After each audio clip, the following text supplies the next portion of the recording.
So numbers I have, Pew Research Center found that we lost about 40,000 newsroom jobs between '08 and 20. Why are these newspapers shutting down? Is it because we're so perfect that you have nothing to cover?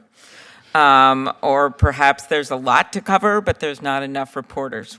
Could you answer why they're shutting down? So you're right to recognize that there is plenty to cover, and the value in the audience is exponentially increasing every year. Like I said, it's the opposite trajectory when it comes to the revenue that returns to us because we have two dominant intermediaries who sit in between us and our readers. 70% of our traffic is relied upon, so we have no choice but to acquiesce to their terms of letting them crawl, scrape, and place our content within their walled gardens where users are ingesting right now images, snippets, featured snippets, and now soon AI, which will make them just never leave the platform because it's by design personalized to get personal information to then target users with advertising using our content to engage those users in the first place. And so if there's no return to those who create the original content that's distributed by the monopoly dominant platforms, then we're just not going to be able to pay journalists who create the quality in the first place. Exactly. Mr. Lynch, do you have any choice over whether you are able to decide whether your content is used to train AI models? And do you have a choice about whether to let them scrape your content or not? It's a somewhat complicated issue. The answer is they've already used it. The models are already trained. And so where you hear some of the AI companies say that they are creating or allow opt-outs, it's great. They've already trained their models. The only thing the opt-outs will do is to prevent a new competitor from training new models to compete with them. So the opt-out of the training is too late, frankly. The other side of the equation is the output. So remember, the models need to be trained. Then they need access to content, current content, to respond to queries. So in the case of search companies, if you opt out of the output, you have to opt out of all of their search.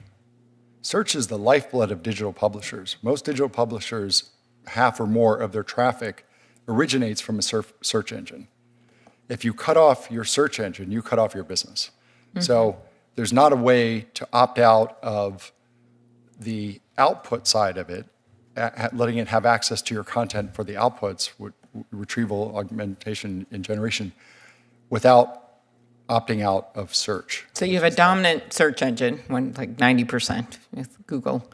And so then you pay fees, right, to get this content to get to you. Is that right? You said in your testimony, Ms. Coffey, you explained that when users click through to news sites, big tech gets fees for web traffic. Is that right? Yes, the ad tech tax, that's correct. That's for the ad mitigated. tech, right? Right. And so, but then if you want to opt out of the AI model, you'll be opting out of what is for many news organizations now, the monopoly model that you're forced to use is the only way to get to your site.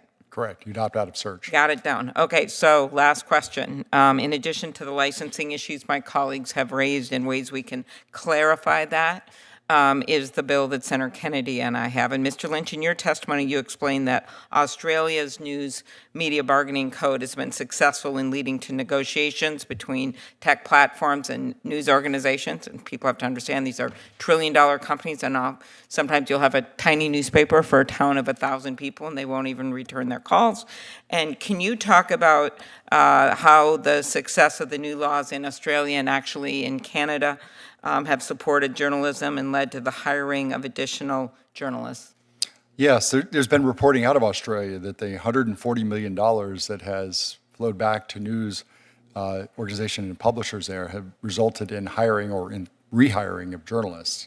So, you know, the first thing we have to do is, as you heard from Ms. Coffey earlier, about the decline, you know, what was the cause of the decline, the number of reporters. This last year alone, 8,000 journalists have lost their jobs in the U.S. and Canada and the UK. So the first thing is to stop that decline, because that decline, I would argue, undermines democracy, undermines the fourth estate. And And the way to do that is to ensure there's compensation for the use of this content. There's adequate, I think, evidence now from what's happened in Australia and now in Canada that the big tech companies didn't fall over, their business models continued on, and now journalism is starting to flourish again in these markets. And just, Ms. Coffey, anything you want to add to that? Then I'm done. We can send something. It's back on the labor index that shows that journalist jobs spiked afterwards and have plateaued and then have steadily rose.